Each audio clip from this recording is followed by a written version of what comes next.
L'aéroport Toulouse-Blagnac vous présente l'interview Objectif News de 18h.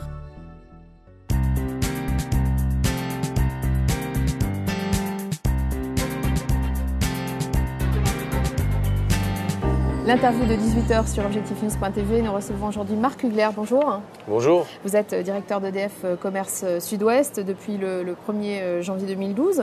Vous étiez précédemment à Washington, dans un poste tout à fait différent.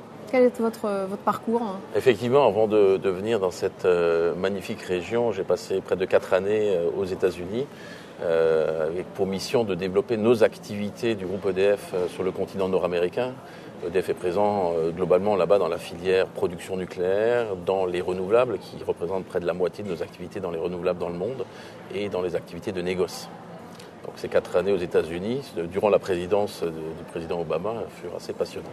Donc vous êtes à Toulouse désormais sur une fonction Aquitaine et Midi-Pyrénées, et qui concerne cette fois au sens large la commercialisation de l'électricité pour tous les clients, c'est-à-dire les collectivités, les particuliers, les entreprises. Tout à fait. EDF s'est structuré en grands métiers. On a d'un côté de la production. Ensuite, on a la transmission de l'électricité par les fils. Donc, on a la transmission haute tension, c'est RTE, une de nos filiales, et la transmission jusqu'au domicile de nos clients, qui est ERDF. Ces deux activités de transport sont régulées. Et bien sûr, à la fin, nous avons une grosse entité qui s'occupe de la relation avec la clientèle d'EDF. Sur Aquitaine et Midi-Pyrénées, nous traitons 3,3 millions de clients, ce qui consiste principalement en environ 3 millions de clients résidentiels, vous et moi, à nos domiciles, mais également l'ensemble des collectivités territoriales, au nombre de 5000 environ, et du marché des entreprises, avec d'un côté les professionnels et les PME, et de l'autre côté les grandes entreprises et les grands industriels. Quels sont vos défis en tant que directeur régional, vos défis ou les enjeux principaux qui vous occupent ? Alors avec mes équipes de près de 1400 collaborateurs répartis sur l'ensemble de ce territoire, on est présent dans 23 villes environ. Notre mission est certes d'assurer la commercialisation de l'électricité et du gaz naturel auprès de cette clientèle, mais aussi d'assurer toute la relation clientèle, le suivi de la facture, du recouvrement, et d'aider nos clients à mieux maîtriser leur consommation d'énergie, c'est-à-dire les aider à réduire éventuellement le volume de consommation en travaillant sur, pour un particulier, l'isolation de sa maison, des conseils pour mieux maîtriser son éclairage, et pour les entreprises, travailler sur les process industriels qu'ils mettent en œuvre pour les orienter vers soit des procédés plus économiques en termes d'électricité, plus rationnels, de modifier le cadencement de leur consommation pour, in fine, réduire la quantité d'électricité consommée. Malheureusement, le prix de l'électricité, comme de toutes les énergies, est tendanciellement plutôt haussier. Dès lors, le seul moyen de maîtriser la facture et le poste électricité ou énergie est de travailler sur la quantité. Vous qui connaissez bien l'international, comment on peut comparer justement les prix au niveau européen d'électricité ? Écoutez, les statistiques européennes officielles indiquent que si on compare les 27 pays de l'Union européenne, la France se situe au 2e rang des pays où l'électricité est la moins chère. Et au 2e, parce que oui, la Norvège, et qui a un portefeuille de production exclusivement hydraulique, a des prix un peu plus bas que ceux que les Français payent. Néanmoins, pour un client résidentiel français, il payera en moyenne, par rapport aux 27 pays de l'Union européenne, sa facture 30% moins chère que les autres. Quand il y a des grandes périodes de froid, on entend souvent des annonces d'EDF et du gouvernement qui demandent aux consommateurs de réduire leur consommation. Et ça concerne des régions, par exemple, comme PACA ou la Bretagne, jamais Midi-Pyrénées. Il y a une raison à ça ? Alors, Midi-Pyrénées, et j'allais dire Midi-Pyrénées plus Aquitaine, ont la particularité d'être autosuffisants, c'est-à-dire en équilibre entre les moyens de production qui sont mis en œuvre et la consommation du territoire. Je rappelle que la production d'électricité sur nos 2 régions administratives est composée d'électricité produite par les moyens hydrauliques, d'électricité produite par 2 centrales nucléaires, une à Golfech, une au Blayais, et par les nouveaux moyens de production d'énergie renouvelable.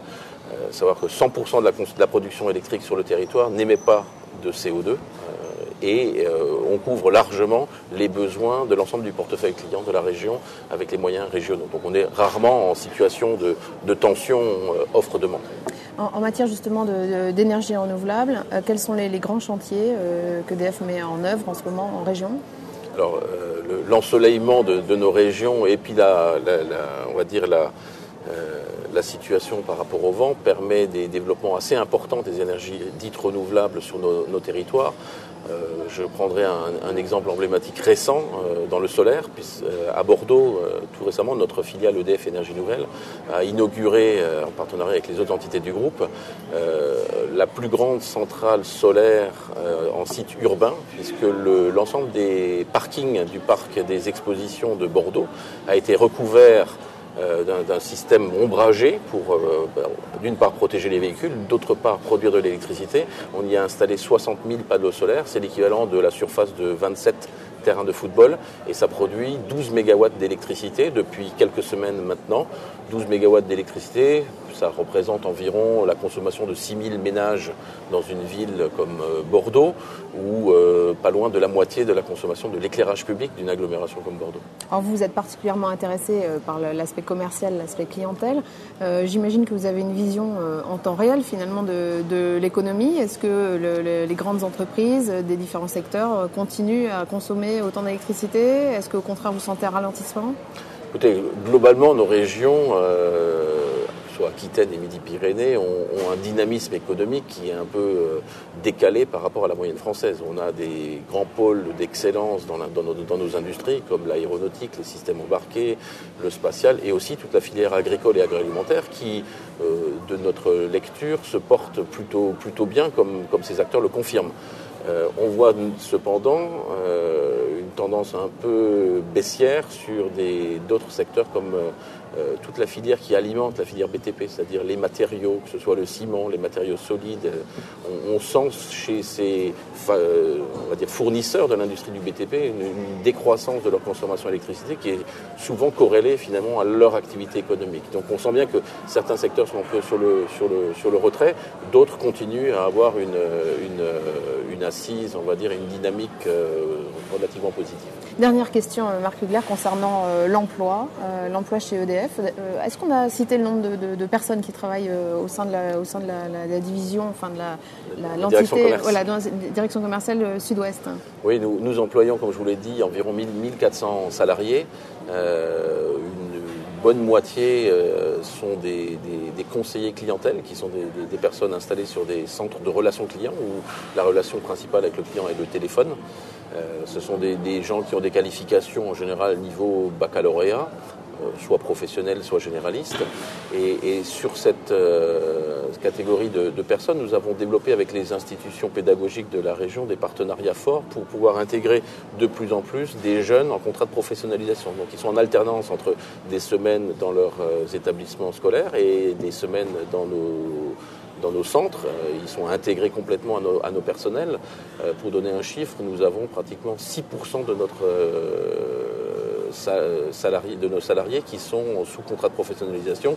La moyenne nationale, si je ne me trompe pas, est de l'ordre de 2 à 2,5%. Il y a des embauches chez vous ?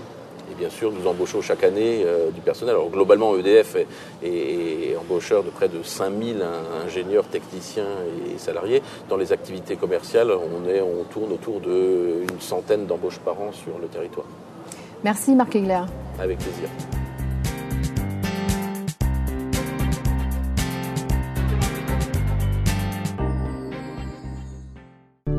L'aéroport Toulouse-Blagnac vous a présenté l'interview Objectif News de 18h.